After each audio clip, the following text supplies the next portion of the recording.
할렐루야. 할렐루야. 네, 하나님의 은총이 여러분들과 함께 하시기를 주의 이름으로 축원합니다. 이 추수감사절은 옛날에 구약시대 초막절 혹은 장막절, 수장절 이 세 가지로 이야기를 합니다. 농사를 지어서 쭉정인 다 불태우고 알곡을 창고에 드리고 감사해 드리는 것이 바로 옛날에 초막절이었는데 지금 우리 추수감사절과 같은 것입니다. 근데 이게 영적인 의미에서는 이것이 우리가 믿는 사람들이 하늘나라 가는 영원 구원을 받는 것을 의미하고 있습니다. 본래 이 세절기를 지키라고 하는 것이 출애굽기 23장 14절로 17절에도 나오고 르위기 23장 4절로 29절에도 나오고 민수기 28장 29장에도 나오고요. 오늘 본문에도 신명기 16장 13절로 17절에도 나옵니다. 이렇게 책마다 이 세절기를 지키라고 강조하신 이유는 뭔가 하면은 바로 거기에 깊은 의미를 가지고 있는 것입니다.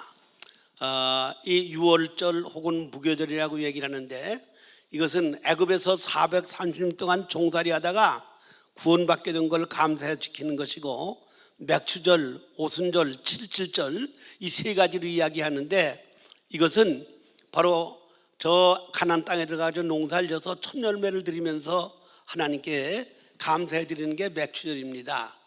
그 다음에 이 초막절, 장막절 혹은 수장절 그렇게 얘기하는데 농사를 지어서 쭉정이를 다 불태우고 알곡을 창고에 드리는 것인데 이것은 영적으로 우리가 하늘나라에 들어가는 구원을 말하는 것입니다. 이 구원관이 3대 구원관, 3단계 구원이 있는데 과거에 받은 구원이 있고 현재 받을 구원이 있고 장차 받을 구원이 있습니다. 그래서 애굽에서 받는 구원, 광야에서 받는 구원, 가나안 땅에 들어가는 구원이 이제 있습니다. 애굽에서는 아이들 죄하고 장정만 60만이 나왔어요. 그 60만이 나와서 광야에 사는 동안에 60만이 다 죽고 두 사람만 가나안 땅에 들어갔습니다. 그리고 제2세 국민, 2세 국민들하고 들어갔는데 그 2세 국민하고 1세 국민하고는 신앙이 차이가 있는데 이 홍해가 딱 가려막혔을 때 그 1세 국민들은 모세를 원망하고 하나님을 원망하고, 자, 우리가 애굽에서 매장지가 없어요. 끌어내서 여기서 죽게 하느냐. 그러고 막 원망을 했어요. 그때 하나님이 그 홍해를 가르치고 건너가게 하셨습니다. 그런데 가나안 땅에 들어간 사람들은 어떻게 들어가는가 하면 요단강을 건너가야 되는데 요단강이 막 그냥 굽이쳐 들어가는데 흘러가는데 먼저 들어갔어요. 그냥. 왜? 들어가면은 요단강이 갈라질 거다. 복개를 메고 들어갔더니 중간쯤 가니까 요단강이 쫙 갈라져 가지고 들어갔습니다. 그러니까 애굽에서 나온 사람들의 신앙하고 가나안 땅에 들어가는 신앙은 아주 근본적으로 다른 겁니다. 애굽에서 나온 사람들은 홍해가 갈라진 다음에 건너간 거예요. 그런데 가나안 땅에 들어간 사람들은 홍해가 요단강이 갈라지기 전에 갈라질 걸 믿고 들어갔더니 저 한참 들어가니까 그냥 강이 갈라져 가지고 이스라엘 백성들이 건너갔습니다. 그러니까 이 가나안 땅에 들어가는 구원과 애굽에서 나오는 구원은 아주 근본적으로 다른 것처럼 우리가 예수 믿으면 다 구원을 받는데 그 구원 받는 게 우리 공로로 받는 게 아니고 전적인 주님의 은혜로 받는 겁니다. 아무리 죄가 많아도 예수님께서 죽으신 건 나 때문에 죽으셨다고, 내 죄를 용서하시려고 죽었다고 이렇게 믿기만 하면은 죄가 없는 걸로 봐주시는 거예요.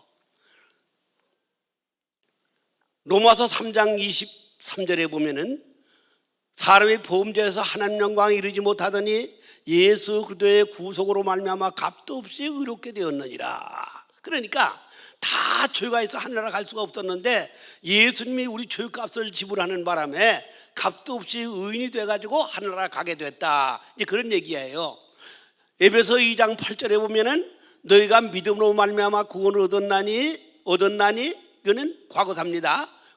얻었다 이 말이에요. 이것이 너에게서 난 것이 아니고 하나님의 선물이다. 여러분, 선물 받을 때 돈 주는 사람 있어요? 선물은 공짜로 받는 것처럼 이 구원은 선물이에요. 선물. 하나님이 우리에게 주시는 선물입니다. 이렇게 해서 우리가 구원을 받았는데, 예수 믿으면 다 구원 받는 거예요. 누구든지 구원을 받았는데, 그럼 뭐 구원을 뭐 또 받아? 이제 그렇게 생각할 수 있지만은, 구원을 받았는데 영생을 얻었는데 그 영생이 어린 생명입니다. 어린 생명. 예, 아기 낳는데 금방 뭐 70kg, 80kg 되는 게 아니잖아요. 아기 낳으면 3kg 인생으로 태어나는 것처럼 이렇게 영생을 얻었지만은, 영원한 생명을 받았지만은 어린애예요. 그 아기가 이제 많이 먹고 자라야 되는 겁니다.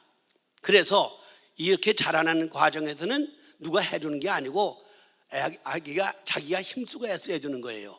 아버지가 대통령 했다고 자식도 저절로 대통령인 거 아니에요. 옛날에는 뭐 아버지가 왕이면은 아들이 따라서 왕 됐지만은 지금은 그런 게 아니에요. 지금 말이에요. 이처럼 자기가 애쓰고 힘써야 되는 거기 때문에 빌립보서 2장 12절에 보면은 너희가 두렵고 떨림으로 너희 자신이 구원을 이루라, 그런 말씀이 있어요. 그러니까 이건 누가 해주는 게 아니고 우리가 애쓰고 힘써서 구원을 받아야 된다, 그런 얘기입니다. 그럼 무슨 얘기인가 하면은, 예수를 믿고 영원한 생명을 받았는데 하나님이 세상을 이처럼 사랑하사 독생자를 주셨는데 저를 믿으면 누구든지 영생을 얻는다. 영생은 받았어요.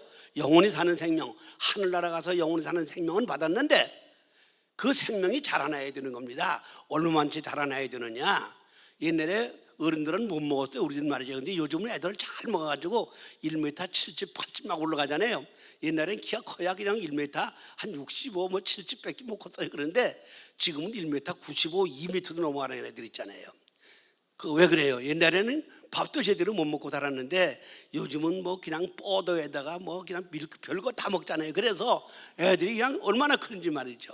요 안성원 목사라고 저하고 가깝게 지내는 목사님 있는데 그 손주가 중학교 3학년인데 1m 95래요. 펜싱 대회 나가가지고 1등을 해가지고 300만 원을 다 와서 할아버지한테 100만 원, 할머니한테 100만 원 이렇게 줬다는 거예요.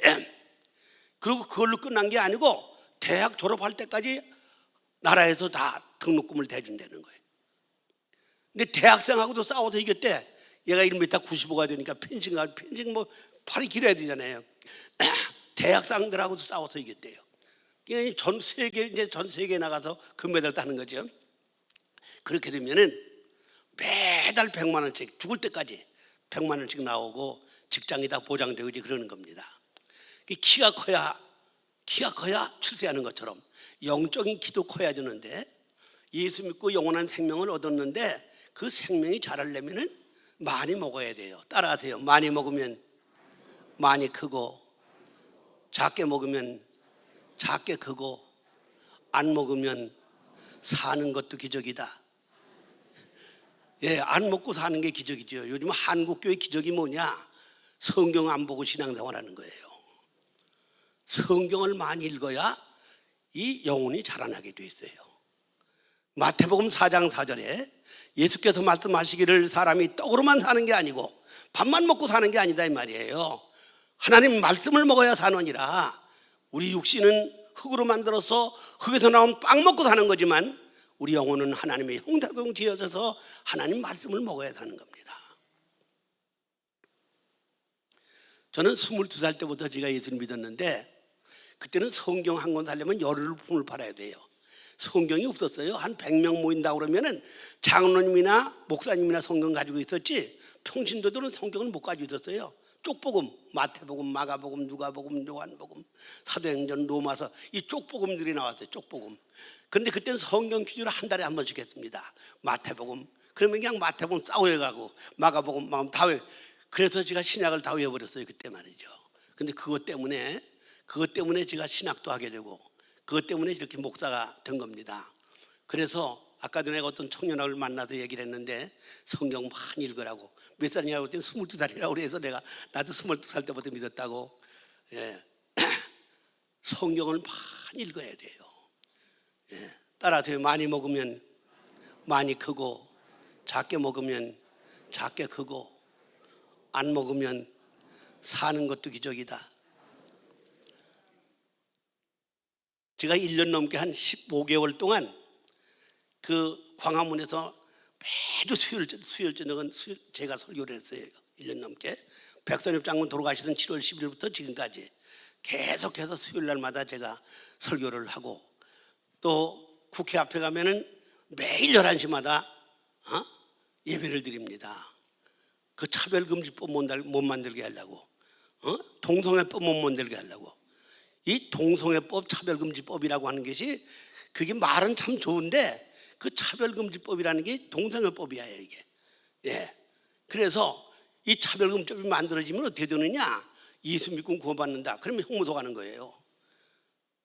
왜 예수만 믿어야 구원받는다고 그러냐? 불교 믿어도 구원받고, 저 산신령을 믿어도 구원받고, 모든 신 다 구원받는 거지, 불교만, 기독교만 구원받는, 이게 차별하는 거다 이거야.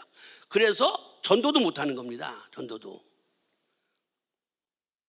동성애 한다고 여자 며느리를 넣겠다고, 여자 며느리인가? 맞지? 여자 며느리. 남자를 데려와서 남자가 남자를 데리고 결혼한다고 그러고, 여자가 여자를 데리고 결혼한다고 그러는데 그걸 못하게 말리면 그것도 구속되는 거예요 이게 말이죠.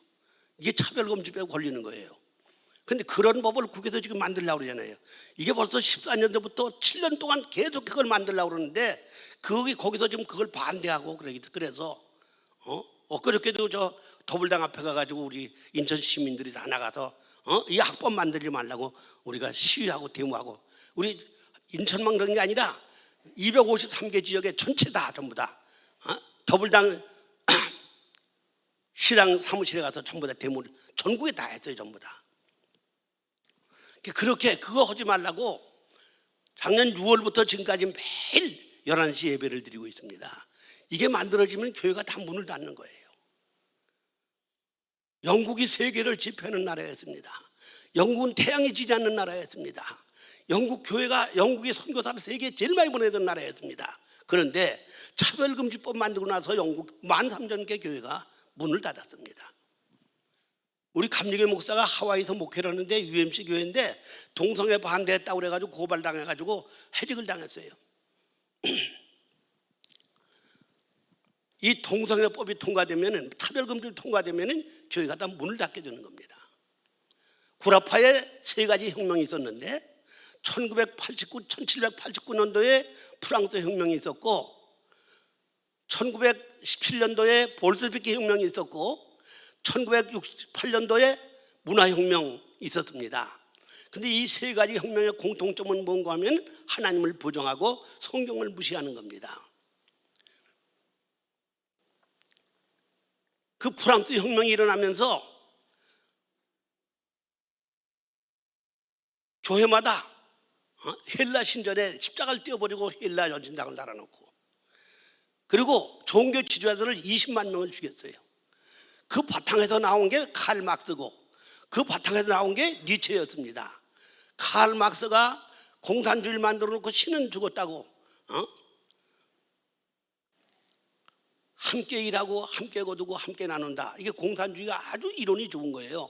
얼마나 좋아요. 함께 일하고 함께 거두고 함께 나눈다. 너무너무 좋지요. 그 공산주의가 바로 하나님이 없다고. 그래서 이 공산주의만 들어가면은 교회는 다 문을 닫게 돼 있어요. 해방될 때 이남은 교회가 650개고 이북은 교회가 2,000개였습니다. 이남은 GNP가 50불이고 이북은 150불이었습니다.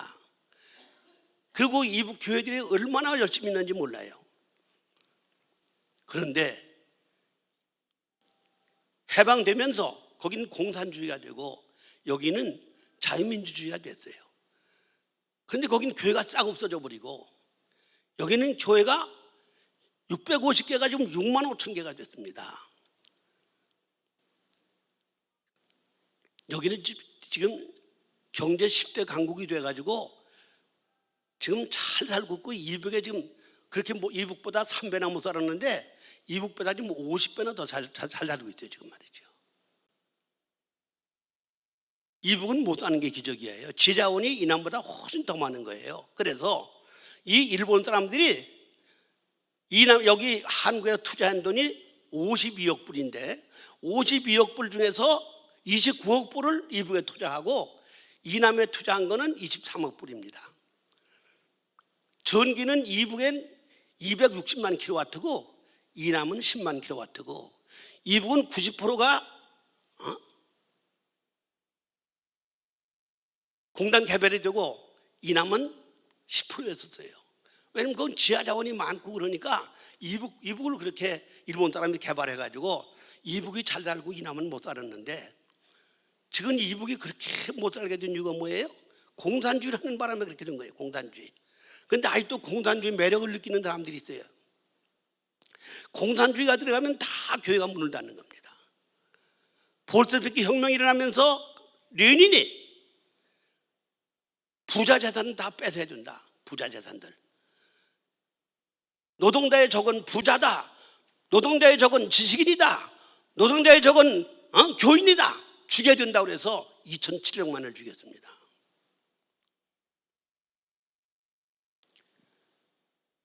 레닌이 2,700만을 죽이고 스탈린이 4,500만을 죽이고 모택돈이가 7,000만을 죽이고 저 호치민이가 900만을 죽이고 볼포트는 800만 인구 중에서 240만을 죽이고 이 김일성이가 죽인 게 한 800만을 죽였습니다. 이렇게 이 공산주의는 하나님이 만들어주신 인권을 무시하고 파리새끼처럼 생각하는 겁니다. 이 공산주의가 들어와가지고 이렇게 이 교회를 다 말살 정책을 쓰는데, 바로 프랑스 혁명이 일어나고 볼셰비키 혁명이 일어나면서 그렇게 사람들을 많이 죽인 거예요. 그래서 이거 공산주의가 좋은 줄 알았는데 이 공산주의가 아주 선풍을 일으켰습니다. 1925년도에 우리 한국에도 박헌영이 하고 조봉이하고 김야단이 하고 한국에 공산당을 새로 만들고, 우리보다 3년 전에 일본도 공산당을 만들고 전 세계가 다 공산당을 만들었어요. 그런데 이 공산당에 들어간 나라는 다 교회가 문을 닫고 가난해졌어요. 88 올림픽을 하면서 88 올림픽 그전에는 공산당은 공산당대로 민주자유체제는 여긴 자유민주체제 이렇게 올림픽을 했는데, 88 올림픽 되면서 공산주의도 다 같이 올림픽을 했는데, 이 동구권에 쏘면서 다 한국 와서 보니까 너무너무 잘 사는 거예요. 이래가지고 우리가 이 공산당이 최고인 줄 알았더니 이거 아무것도 아니구나. 동구권이 무너지고 소련이 무너지고 그래서 세계 공산권이 다 무너지는데 지금 안 무너진 데가 중국하고 이북만 남은 거예요 지금 말이죠. 그런데 이 68 혁명이 뭐냐? 이 문화혁명인데 이게 성혁명을 말하는 겁니다. 알투세르라든지 루카치라든지 또 자캉이라든지 미셸 푸크라든지 이런 사람들이 68 혁명에 주도를 했는데, 이 사람들이 전부 다 누군가 하면 그람시 제자들이에요. 그람시는 누구냐? 독일의 공산주의를 제일 먼저 만든 사람이에요. 이 사람이 진취전과 기동전을 만든 사람이 바로 그람시인데, 그람시 제자들이 68 혁명을 만들어 놓고 종교 다원주의를 만들고 포스트 모더니즘 시대라고 그래서 지금 모든 신이 다 똑같이 구원받고 모든 종교가 다 똑같은 거다. 이건 뭘 말하는 거면 하나님을 폄하하는 거고 기독교를 폄하하는 거고, 이 기독교만 우월하다, 예수 믿어 구원받는다, 이거 자체가 이게 불법이 된 거예요. 이게 그래서 차별금지법을 만들고 하는 게 바로 종교 말살 정책을 쓰기 위해서 차별금지법을 만드는 겁니다. 그런데 이거를 교회가 모르고 국민들이 몰랐었어요. 그래 그걸 만들고 나서 지금 그 통과된 나라가 23개국인데 그 나라들이 다 좀 고통을 당하고 진통을 겪고 있는 거예요. 그래서 영국의 목사들이 한국은 절대 통과시키면 안 된다. 한국교회 망한다. 한국교회는 세계를 구원할 보루가 돼야 되는데 한국교회에서는 이거 막아야 된다. 그 영국 목사들이 와가지고 지금 여기서 막 목을 메고 있는 겁니다. 한국마저 무너지면 세계가 무너지는 거다. 그래서 지금 우리가 차별금지법을 막으려고 지금 그렇게 매일 국회 앞에서 지금 11시 예배를 드리고 이제 그러고 있는 거예요.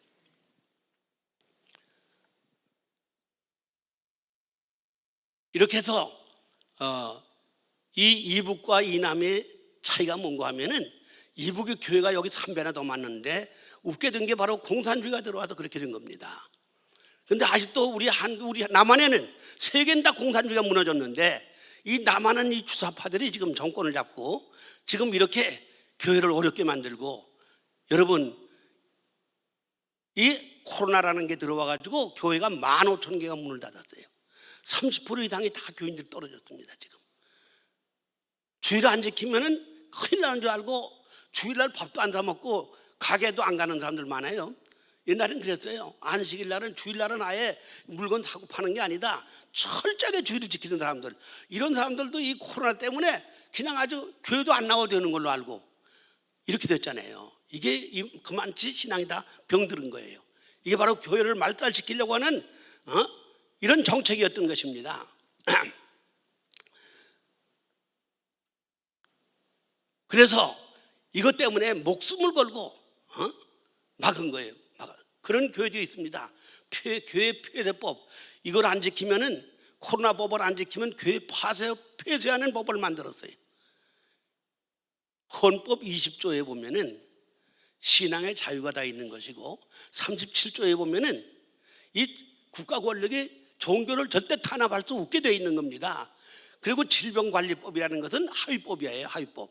근데 상위법은 헌법을 무시하고 누르고, 그리고 이 하위법으로 코로나법으로 교회를 다 문을 닫게 만드는 거죠.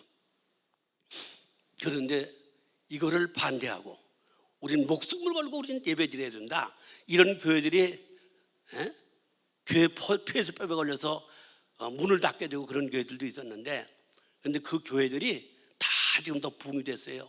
처음에는 아주 망하는 줄 알았는데 고소를 여러 번 당하고, 저 부산에 세계력 교회라는 교회는 그냥 한 10,000명 모이는 교회, 좌석이 7,000석인데 매일 모였어요. 매일. 그래가지고 매일 고소당하고, 매일 고소를 한 10번을 당했는데, 여기서도 계속 고소를 했어요. 그날 와서 예배, 교인들 쉬는 사람들 불법 침입죄, 예배 방해죄로 고소라고 그래가지고 서로 맞고소를 해가지고 한 10대 군데 서로 고소를 했는데, 얼마 전에 와가지고 우리도 취할 테니까 교회도 취하달라고. 그 교회는 더 부흥이 됐대요.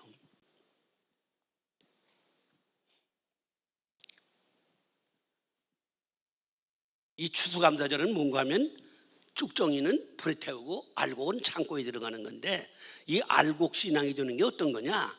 알곡신앙은 그 환난과 시련, 아무리 바람이 불어도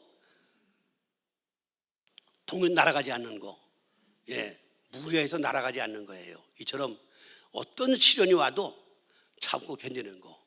이 욥이라고 하는 사람이 얼마나 훌륭한 사람이에요. 성경에 보면은 욥 같은 사람은 세상에 없다, 이런 말씀이 욥기 1장 8절, 욥기 1장 2장 3절, 욥기 1장 3절 세 군데나 나와요. 그런데 그 욥이 그렇게 훌륭한 게 뭡니까? 아들, 딸, 신남매가 다 죽고 수백억 재산이 다 날아가 버리고, 욥이 머리부터 발까지 악창이 났는데도 주신 자도 여호와시요 취하신 자도 여호와인데 하나님 앞에 찬양을 돌릴지라다. 그 부인이, 아니 당신 하나님 믿고 이렇게 망했는데 무슨 하나님이냐, 그 얼어 죽을 하나님 저주하고 죽어버리라. 그러니까 이 미련한 여자야. 내가 하나님 은혜로 내가 복도 많이 받았는데 저주받는 거 당연한 거지, 어떻게 하나님 원망하냐? 입으로도 범죄를 안 했다는 거예요. 그런 상황에서 부인이 말하면 다 안 들을 수 있어요. 다 듣지 말이죠. 그런데도 부인이 그렇게 하나님 저주하고 죽으라고 그러는데도 하나님 원망하지 않고 하나님께 찬양을 돌렸습니다. 그리고 그가 무슨 얘기를 했는가 하면은 욥기 23장 10절에 보면, 내가 가는 길을 주께서 아시나니 나를 단련한 후에 나를 정금같이 만들어 주실 거라고 그랬어요. 이 금이 풀물 속에 자꾸 들어갔다 나와가지고 정금이 되는 것처럼, 이 연단을 통해서, 이 시련을 통해서 나는 정금 같은 신앙이 될 거다, 그렇게 욥이가 이야기를 했던 거예요. 이처럼 우리는 어떤 강한 바람이 와도 우리는 하나님의 말씀에 우리는 기초를 두고, 말씀에 뿌리를 두고, 말씀에 목숨을 거는 거예요. 이게 말이죠. 이런 신앙이 되면은 하나님이 책임져 주시는 사람이 되는 것입니다. 코로나 바람 때문에 이렇게 15,000개의 교회가 문을 닫게 되고 30% 이상 교인이 다 떨어지고, 지금 교회 나오는 사람들 가운데서도 엉터리 교인이 많은 거죠. 엉터리 교인이. 이 알곡신자라고 하는 것은 겸손하게 사는 게 알곡신자예요. 이렇게 이삭이 둘이 올랐는데 쭉정이는 바닥에 가만히 있고 알곡이 되면 고개를 자꾸 숙이는 것처럼 알곡신자는 겸손한 사람이 알곡신앙이 되는 겁니다. 겸손한 사람. 하나님은 교만한 자를 물리치고 겸손한 자에게 은혜를 주신다고 야고보서 4장 6절이나 베드로전서 5장 5절에 그렇게 말씀을 했고, 너희 속에 이 마음을 품어라. 곧 예수의 마음인데, 그 예수 마음이 어떤 분입니까? 예수는 하나님과 근본이 같은 분인데 하나님하고 동등됨을 취하지 않고 자기 몸을 비워서 이 땅에 내려오시고 죽기까지 순종하셨다. 그래서 하나님이 그를 높여서 하나님 보좌 우편에 앉게 했다. 이게 빌립보서 2장 5절로 8절에 나오는 얘기예요. 마태복음 11장 29절에 보면은 수고하고 무거운 짐진 자들아 내게로 와라. 내가 너를 쉬게 할 거다. 나는 온유하고 겸손하니 내 멍에를 메고 내게 배워라. 그랬어요. 나는 온유하고 겸손하니. 여러분, 예수님이 저기 그 예루살렘 왕궁에 오신 게 아니고 저 베들레헴 시골에 말구간에 오셨어요. 마구간에. 예. 사람이 태어난 방에 태어난 게 아니고 마구간에 태어났어요. 이건 뭘 말하느냐? 그만치 예수님이 낮아지신 거예요. 하나님이신 그분이 마구간에 오실 정도로 낮아지신 거죠. 그래서 예수 마음을 품으라고.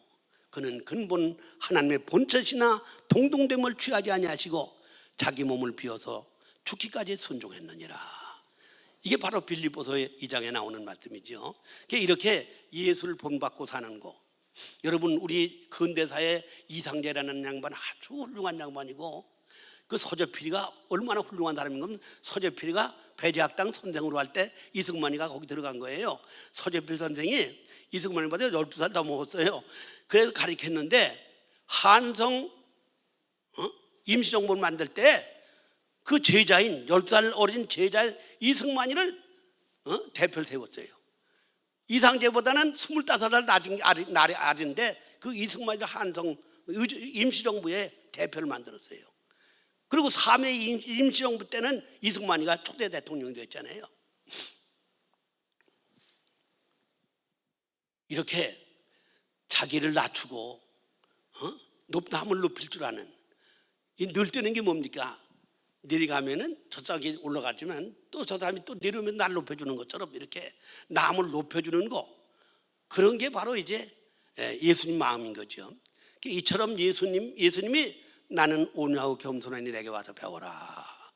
이 겸손하게 사는 신앙이 이게 바로 알곡신자입니다. 두 번째 알곡신자는 바로 이렇게 바람이 불어도 날아가지 않는 그런 신앙. 아무리 어려워도 환경이 급박해도 그 환경에 지배 안 받고 환경을 지배하고 사는 게 이게 바로 알곡신앙이에요. 쭉정이는 바람 불면 다 날아가도 알곡은 그대로 떨어지는 것처럼 이렇게 우리가 알곡신장은 무게가 있는 사람이에요. 이 다니엘이 사자굴 속에 들어가는 법이 생긴 걸 알면서도 한 달 동안 종교 의식을 행하면은 사자굴 속에 들어가는 법을 만들었어요. 이거는 다니엘을 잡기 위해서 일부러 악법을 만든 겁니다. 그걸 알면서도 다니엘은 하루 3번씩 전에 행하던 대로 무릎을 꿇고 예루살렘을 향하여 하루 3번씩 기도했더라. 그리고 감사했더라 그랬어요. 그랬더니 그것 때문에 사자굴 속에 집어넣는데, 사자를 굶겨서 그 속에 집어넣으면 사자가 뼈까지 다 깨물어 먹었어요. 그런데 이 다니엘은 먹지를 못하고 다니엘 입을 봉해가지고 하룻밤 잤는데도 괜찮은 거예요. 그래서 그 악법을 만든 사람들을 거기다 집어넣었더니 뼈까지 다 깨물어 먹었어요. 이처럼 우리가 그 시류에 따라 사는 게 아니고 하나님 말씀에 목숨을 걸고 사는, 죽고자 하면 살 것이고 살고자 하면 죽는다고 말씀하신 것처럼 하나님 말씀에 목숨을 걸고 사는 이런 일사각오의 신앙을 하나님이 귀하게 보시는 겁니다. 이런 신앙이 바로 알곡신자가 되는 거예요. 그 다음에 알곡신앙은 어떤 겁니까? 알곡신앙은 가치가 있어야 돼요. 가치. 저장 가치가 있어 갖다 가두지. 저장을 하지요. 쭉정이 갖다 저장하면 무슨 소용이 있겠어요? 왜 알곡을 갖다 저장합니까? 이거는 가치가 있어서, 사용 가치가 있어서, 저장 가치가 있기 때문에 그런 것처럼 하늘나라에는 아무나 받아주는 게 아니라 저장 가치가 있어야 받아주신다 그런 얘기죠. 이 하늘나라가는 이 알곡신앙은 하늘나라에 들어가는 걸 말하는 건데, 하늘나라는 예수를 믿기만 하면 다 간다고 그랬죠, 전부 다. 그런데 하늘나라 간다고 똑같은 게 아니에요. 자, 이렇게 우리 살기 좋은데 한국이 얼마나 살기 좋아요. 전 세계 다 댕겨봤잖아요. 그런데 한국만치 살기 좋은 데가 많지 않아요. 지금 외국 사람들이 한국에 많이 들어와 있습니다. 50개국에서 한국이 살기 좋다고 벤치마킹 하려고 외국에서 지금 한국의 학생들을 50개국에서 보냈습니다. 여기 외국 사람 와 있는 사람 물어보세요. 자기들 댕겨보니까 한국처럼 살기 좋은 데가 없는 거예요. 미국이란 나라가 좋긴 한데 이 좀 다 권총 가지고 다니고 막 그러기 때문에 굉장히 이게 불안한 거 이게 말이죠. 근데 한국은 그런 게 없잖아요.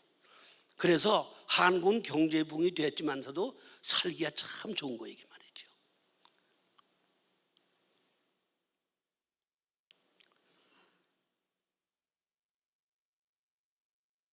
그래서 많은 외국 사람들이 이제 한국에 좀 몰려오고 있는데,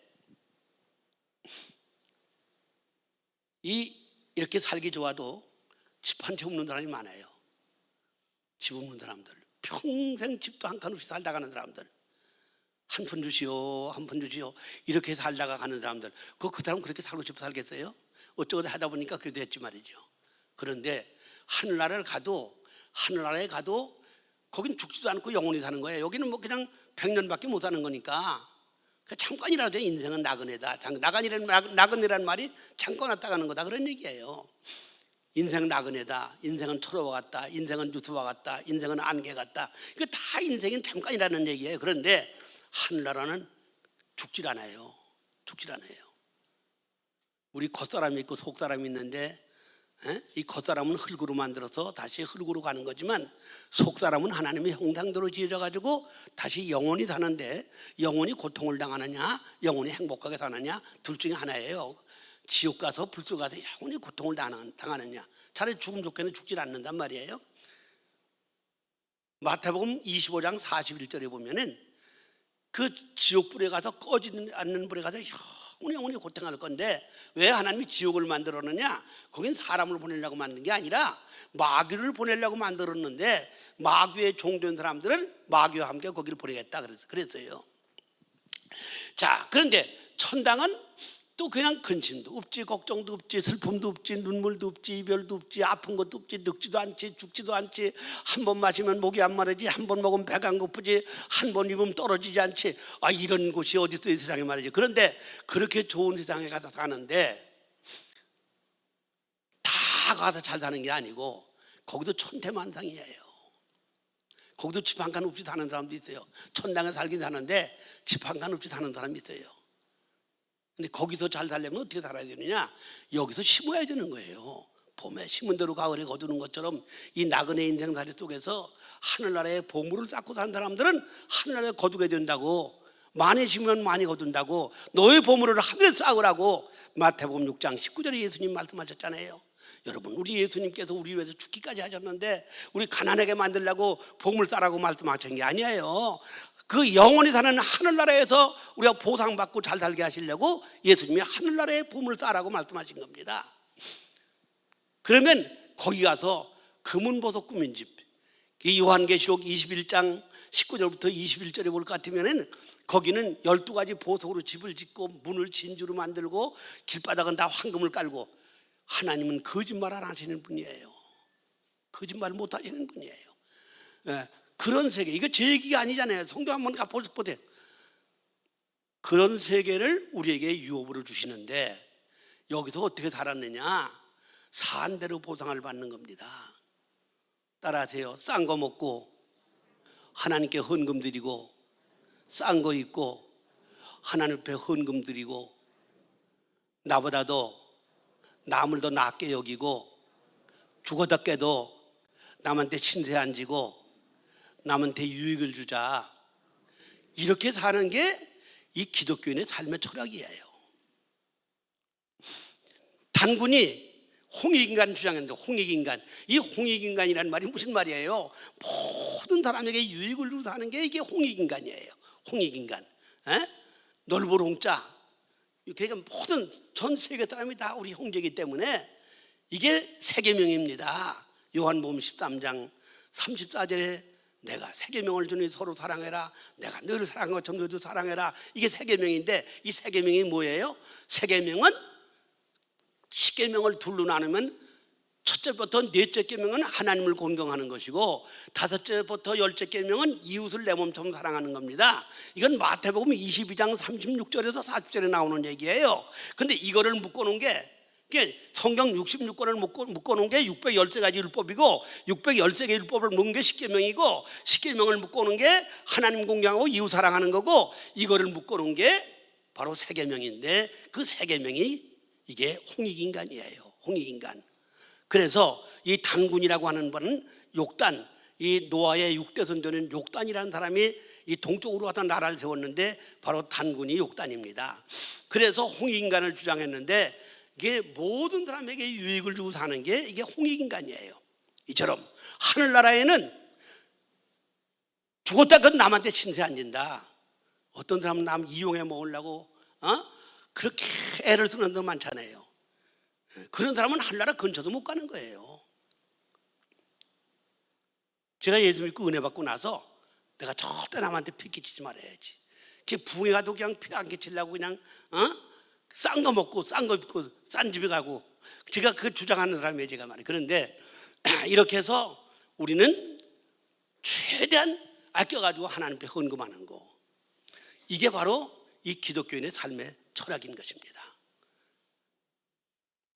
알곡이라는 것은 가치가 있어야 저장하는 것처럼 하늘나라에서 알아주는 사람은 이렇게 하나님이 보실 때 넌 진짜 값 있게 산 사람이다, 값비싸게 살았다, 그래야 하늘나라에 대접을 받게 되는 겁니다. 그렇기 때문에 우리가 하늘나라에서 알아주는 알곡신자가 되시기를 주님의 이름으로 축원합니다. 그런데 이 코로나 때문에 주일 잘 못 지킨 사람 있죠? 죄송해요, 안 죄송해요? 방역 4차 걸려가지고 비대면 예배드리라고 그러는데 우리는 새벽기도 하나도 안 빠지고 했어요. 뭐 그 자랑스러워 하려고 그러는 거 아니고, 못했지만 제가 못한 사람도 하나님께서 봐주시는 방법이 있어요. 뭐냐? 따라하세요. 하나님은 사랑이시라. 요한일서 4장 8절. 하나님은 사랑이시기 때문에 우리가 아무리 허물이 있고 잘못해서도 회개만 하면 용서해 주시는 분이에요. 그러니까 지금까지 코로나 때문에 신앙생활 엉터리로 했지만서도 정부 명령이 뭐라고, 하나님 말씀보다 정부 명령에 따라갔던 거, 하나님 내가 잘못했습니다. 이제부터는 내가 하나님 말씀에 목숨을 걸겠습니다. 이러고 다짐하면은 하나님이 지난 날에 잘못된 거 다 봐주실 거예요. 그러니까 우리는 오늘을 통해서 우리 마음속으로 정말 회개하고, 이제는 내가 목숨을 걸고 하나님 말씀을 살겠습니다. 이렇게 마음에 다짐하시고 내가 이제부터는 알곡신자가 돼야지, 일사각오로 살아야지. 누가 보면 10장 24절에 볼 것 같으면 탕자가 아버지 세상 갖다 다 털어먹고 돌아왔는데 내가 이제는 아버지라고 못하고 종으로 써달라고 그런다고 그러고 갔는데 아버지가 야 이놈아, 무슨 종이야 이놈아, 그리고 그 아들을 받아주신 것처럼 이렇게 하나님은 사랑의 하나님이에요. 우리가 그동안 잘못 살았어도 우리 이번 교회를 오늘을 통해서 내가 정말 알곡신자가 되어야 되겠다, 그런 다짐을 하시고 다음 주부터 철저하게 주의를 지키시고 목숨 걸고 주의를 지키시고 하나님 앞에 가까이 나가기를 주님의 이름으로 축원합니다. 기도하겠습니다.